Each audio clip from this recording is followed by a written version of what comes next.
Y ya, bueno, pues para, para perfilar un poco más lo que es el proyecto Claroscuros, he ido explicando en otros vídeos, pues un poco mi faceta imaginativa con respecto al proyecto, porque aunque es un proyecto de análisis de estudios culturales, es decir, manifestaciones artísticas a través de las cuales nosotros descodificamos y vemos la panorámica general de la sociedad, política, religión, raza. Habría que introducir todos los cambios, ¿no?, de las nuevas tecnologías que se implantan a partir de los años 1990, ya cuando la Escuela de Estudios Culturales de Birmingham ya casi la cierran, porque la cierran en 2002.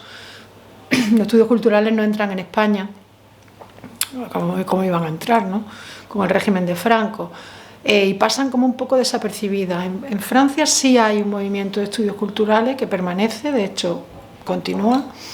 En Inglaterra están, digamos, diluidos en todas las carreras de humanidades, prácticamente se hace este tipo de enfoque.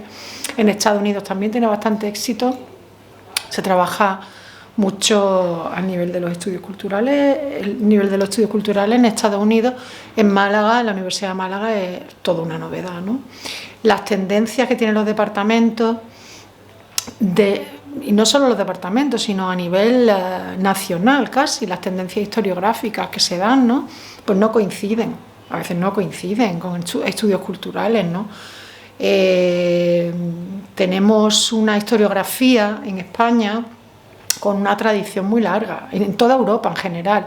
Las tradiciones historiográficas europeas son muy largas, es que las universidades empiezan en Europa, en la Edad Media, entonces no es lo mismo. Por ejemplo, Estados Unidos ha experimentado más con otros tipos de metodologías, con mayor libertad en ese sentido, y han trabajado mucho sobre su propio país, ¿no?, que tiene 200 años y pico desde que se formó, no sé cuántos, ¿no?, el siglo, en cualquier país europeo, ¿no?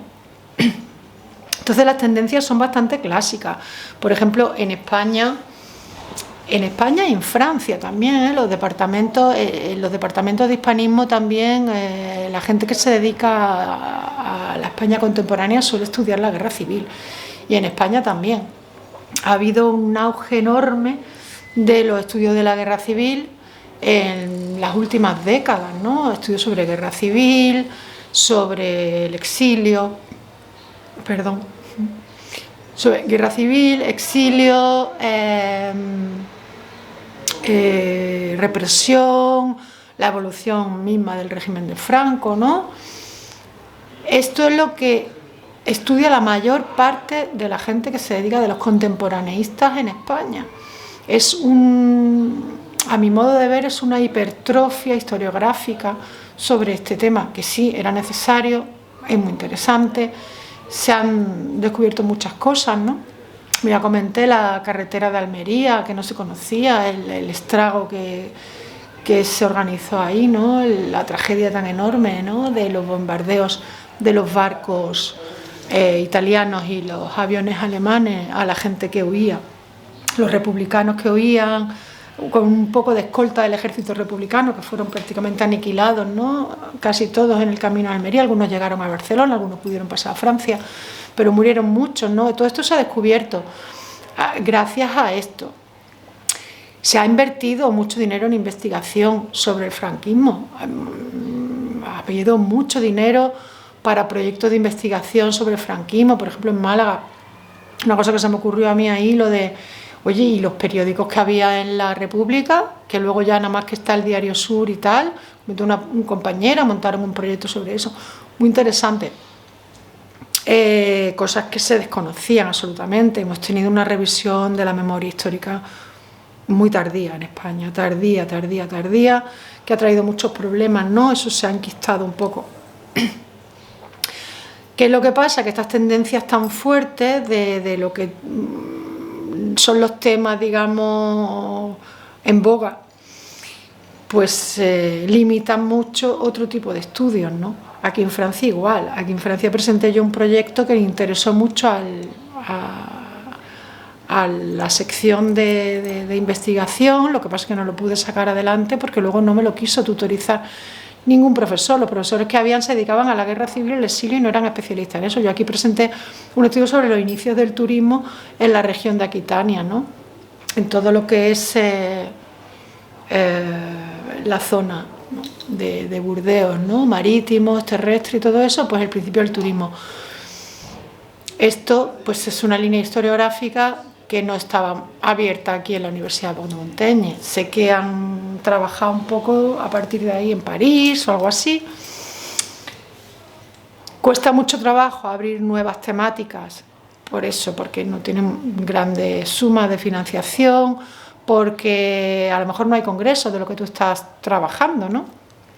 Porque simplemente no hay costumbre en el departamento. Entonces, claro, pues si ahora un departamento que tiene por costumbre y están trabajando mucho y muy bien sobre guerra civil, sobre franquismo, todo esto, ahora llego yo y lo que quiero abrir es una investigación sobre María Jiménez y Brigitte Fontaine, que es la María Jiménez francesa, pues a lo mejor no resulta muy serio el tema, o la persona que te va a tutorizar, porque necesitamos por los contratos que nos vaya tutorizando a alguien generalmente, que nos avale, pues a lo mejor no tiene nada que ver con su línea de investigación y ni le aprovecha nada ni nada de nada lo que tú estés haciendo, o resulta raro o se da por poco serio, ¿no?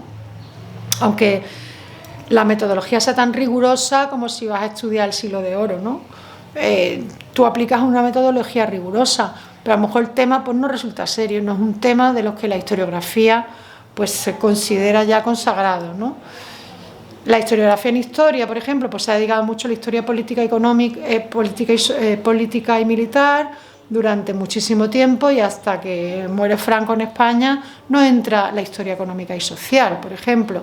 Luego se van abriendo otras ramas, ¿no?, de historiográficas y otras tendencias metodológicas, por ejemplo la historia oral, que la abre pues Lola Ramos, ¿no?, fue la que me enseñó a mí, la catedrática de Historia Contemporánea del departamento de Málaga, de Historia Moderna y Contemporánea. Pues ella fue la que me introdujo a mí en la historia oral, por ejemplo, cómo se hace una metodología de historia oral que tenga un rigor histórico, ¿no? Eso se ha ido desarrollando más tarde. La prensa mismo, la prensa no se considera una fuente interesante o, digamos, verosímil para los estudios de historia hasta ya muy entrados los años 80 casi, ¿no? Entonces, claro, tú apareces con unos temas ahí de, yo qué sé, de fusión flamenca y de tal, y es complicado, ¿no? Esto es complicado, el tema de los intercambios entre investigadores es complicado también, por el tema de que tú puedes tener ideas y conocer fuentes que te pueden venir bien para tu investigador. En el momento que lo dices, ya hay investigadores que se van a echar encima de esa fuente para hacer sus propias investigaciones ahí, ¿no? Algo que tú hayas descubierto, pues es complicado decirle a un investigador, pues mira, sé generoso y dinos qué es lo que has descubierto, cuál es tu tema que está en transición, digamos, o sea, que está en curso. Y esto es lo que estamos haciendo en el proyecto Claroscuros, porque tenemos una franca vocación de que el proyecto sea un experimento en sí, con estos parámetros que no son los habituales, que son los de intercambio, trabajo en equipo de investigadores de ciencias humanas y sociales, e intercambio de ideas, intercambio de enfoque, de metodología, de fuentes de bibliografía,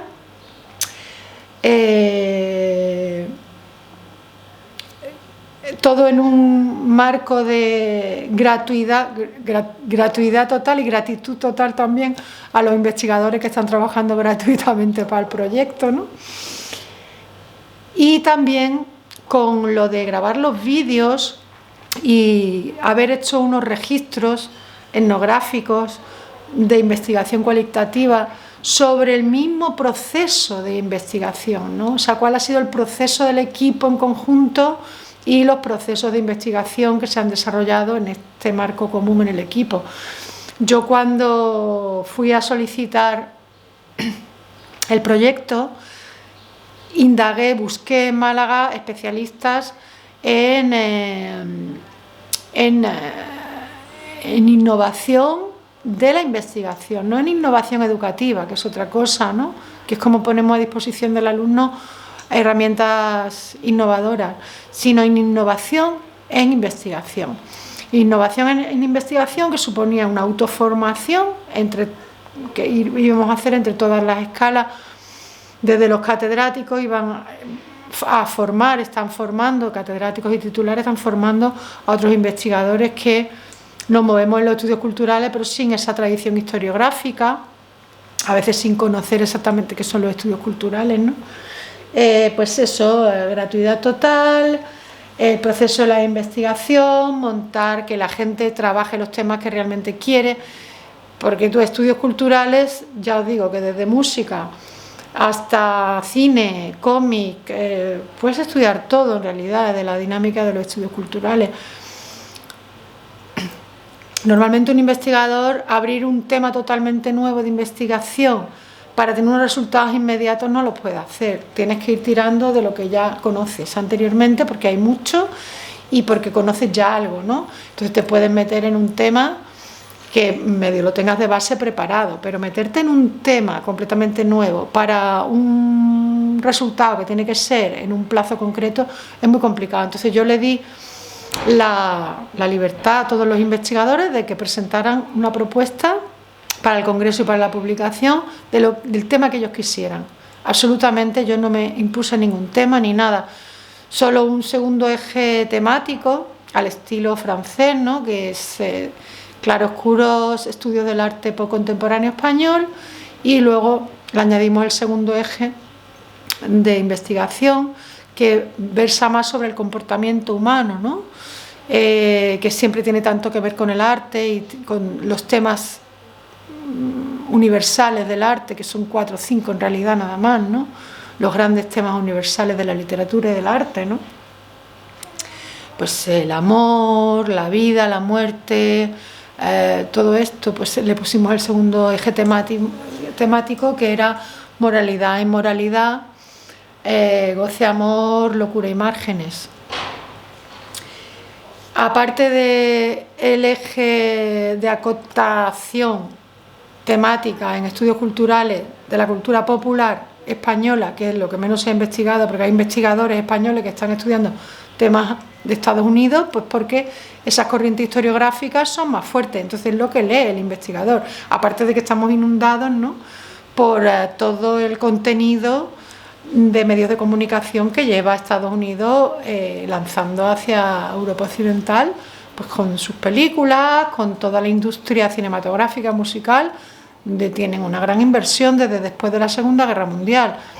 Consumimos contenido de la cultura norteamericana, eso influye a los investigadores también, y más si no tienes una tradición de estudiar la cultura popular contemporánea en España, aunque sea a través también de esa influencia norteamericana y anglosajona, pues los investigadores estudian temas de fuera. Queríamos estudiar temas hispanos, españoles, y aunque sean extranjeros o de otra geografía hispana o latina, pues tuvieran algún punto de arranque con España.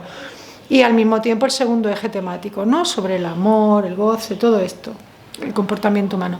Pero yo no le impuse a los investigadores ningún tema en concreto que hubiera hecho, digamos, que todo el proyecto fuera encaminado a un resultado de investigación puntual, ¿no?, que convergiese en un punto. Los investigadores y las investigadoras han elegido los temas que ellos han querido y luego los hemos agrupado en diferentes laboratorios, ¿no?, por temática. Pues esto, más el proceso de la investigación, que yo traté de contactar con gente de innovación en investigación que existen en la Universidad de Málaga, son muy buenos profesionales, yo había hecho un curso con alguno de ellos, no quisieron entrar en el proyecto, tienen sus propios proyectos, no tienen tiempo por lo que sea. Y claro, ahí me quedo cojo un poco el tema del experimento interno, que es el propio proyecto, ¿no?, que es crear esa dinámica de investigación cualitativa, de investigación no competitiva, de etnografía, ¿no? Del desarrollo del proceso interno del mismo proyecto, además de lo que estudiamos, de los estudios culturales. En realidad, Claroscuros está concebido como un experimento en sí mismo, un experimento entre los propios investigadores. Nada de... no tuve ninguna pretensión de ambiciones, ni mucho menos, ¿no? Por lo que ya he dicho en algún momento, de que yo ya he hecho como 3 o 4 veces el duelo por la carrera investigadora, todo lo que he invertido, todo lo que he estudiado, lloro, porque no voy a poder continuar, pues ya me ha pasado 2 o 3 veces. Entonces, un poco eso me ha dado como un desprendimiento, ¿no? De decir, bueno, pues si puedo continuar, continúo, si no puedo continuar, no continúo. Pero lo que yo estoy observando de la carrera investigadora lo quiero decir. Por eso creé el laboratorio interno para esta introspección sobre la carrera investigadora. Supongo que algunos de estos fragmentos, de estos vídeos que se están subiendo prácticamente sin cortes al canal de Claroscuro, pues servirán para el documental posterior, ¿no? Sobre el proceso de la investigación, sobre cómo crear dinámicas de un proceso de investigación en conjunto, no competitivo, y que no fuese una presión más para los investigadores. Pues ha sido muy complicado, porque ya de por sí los investigadores y las investigadoras están muy presionadas con el trabajo a diario, ¿no? Y esto es un poco lo sorprendente del proyecto. No lo hice con un afán de ambición ni nada, sino porque fue lo que a mí me inspiraba, se me fue ocurriendo con los elementos que tenía, con el parco conocimiento que yo tenía de cómo debía ser un proyecto de jóvenes investigadores, ¿no? ¿Qué elementos debía estar muy definidos y muy casados y con un número de personas muy cortito para poder coordinar todo eso, ¿no? Fue un poco, pues, yo me dejé llevar por mis intereses personales sobre todo esto, ¿no? Sobre la problemática del lenguaje, pero académico, la imposibilidad prácticamente de transferencia directa de las ciencias humanas y sociales a la sociedad, y que ya, como he dicho, pues somos una gente que estamos quizá hiperformados, ¿no? Tenemos unas formaciones oficiales muy largas, muy regladas, muy intensivas, ¿no? No es que seamos más inteligentes que los demás, ni muchísimo menos. Y, lo que pasa es que estamos liados con eso un montón de años, ¿no? Y dándole vueltas y no hacemos otra cosa. Es como cualquier profesión, ¿no? Si yo quiero empezar una profesión, me tengo que estar varios años cogiéndome experiencia. Pues igual nosotros, ¿no? Lo que pasa es que trabajamos más, pues, con la cabeza, ¿no? Con la mente.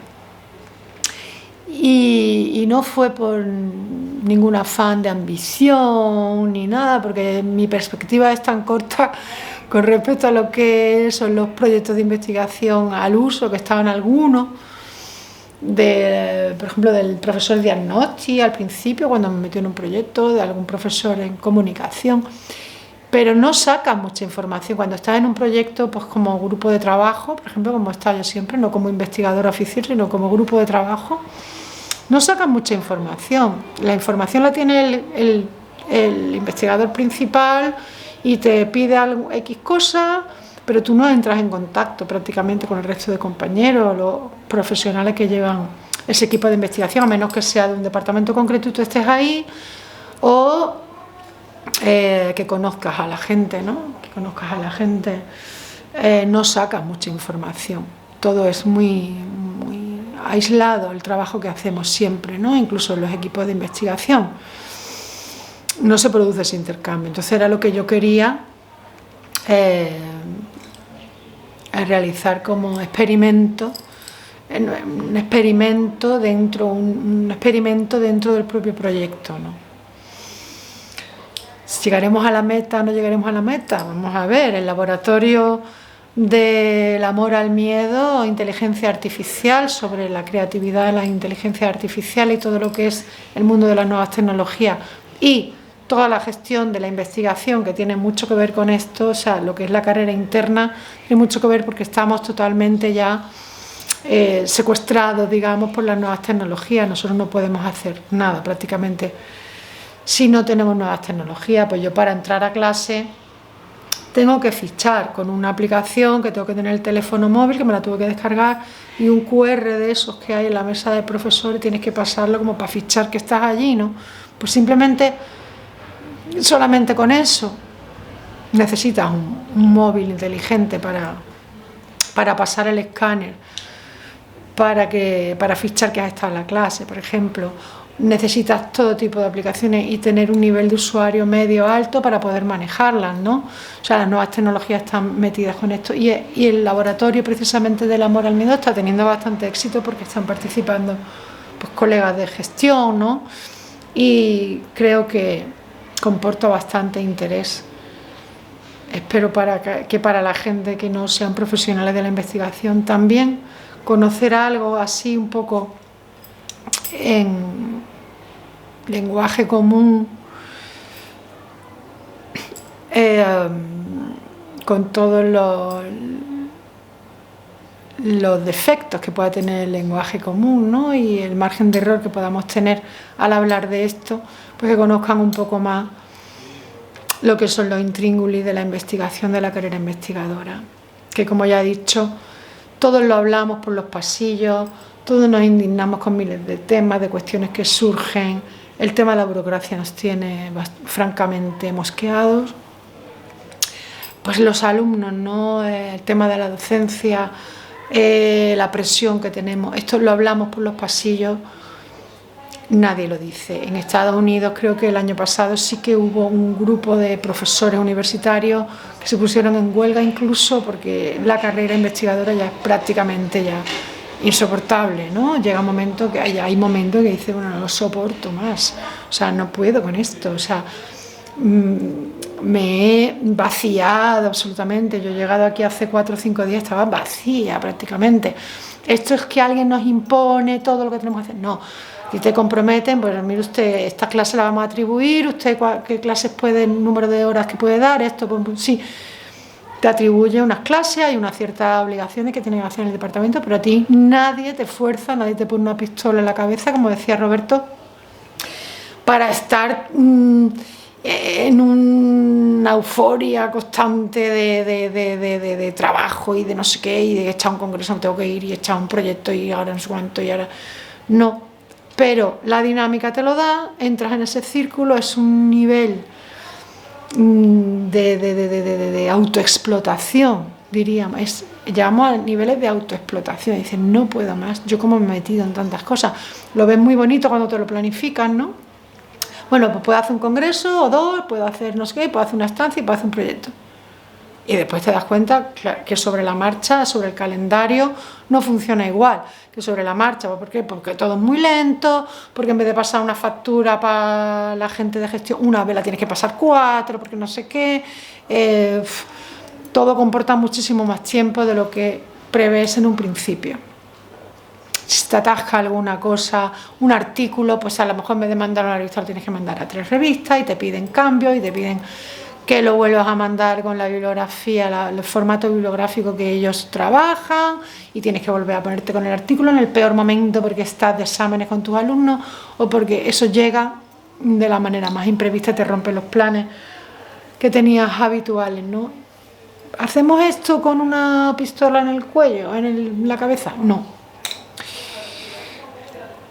Pero es el ritmo que de alguna forma te impone el estar en la carrera. Pues si tengo 2 años de contrato, tengo que aprovechar el máximo, voy a hacer el máximo de puntos para poder conseguir la acreditación. Te autoexplotas, ¿no? Te autoexplotas continuamente. Bueno, a mí me pasa, no sé, a lo mejor a todo el mundo no le pasa. Esto es lo que yo experimento, ¿no? Y de todos estos temas era de lo que queríamos hablar, también claroscuros, ¿no? Que forma parte del experimento. Y también un poco cómo lo viven los profesores extranjeros, ¿no? Porque hay diferencias, como ya vengo diciendo, pues en Inglaterra, en Alemania, en Francia, en Estados Unidos, hay diferencias, pero en general no es tan diferente la carrera, ¿no? Es un poco, yo lo comparo con los ejércitos, ¿no? Hoy en día, cualquier ejército, vamos a poner el ejemplo así un poco burdo, pero es así. Tú sacas a un militar, a un sargento, ¿no? Lo sacas de del ejército de Perú o del ejército de Estados Unidos o el ejército de Corea del Norte y lo cambias y lo pones en el ejército español, le va a costar un poquito de tiempo adaptarse, ¿no? Más o menos. Si hay mucha ideología de diferencia, pues bueno, la ideología, habrá como pequeños particularidades, ¿no? Pero un militar formado en el ejército de Corea del Norte, lo pones en España prácticamente en 2 meses o 3, lo tienes que tener, lo tienes adaptado, porque no varía mucho un militar de un ejército a otro, ¿no? Digamos, los ejércitos contemporáneos. Pues nosotros igual somos una especie de ejército de investigadores, la legión, ¿no?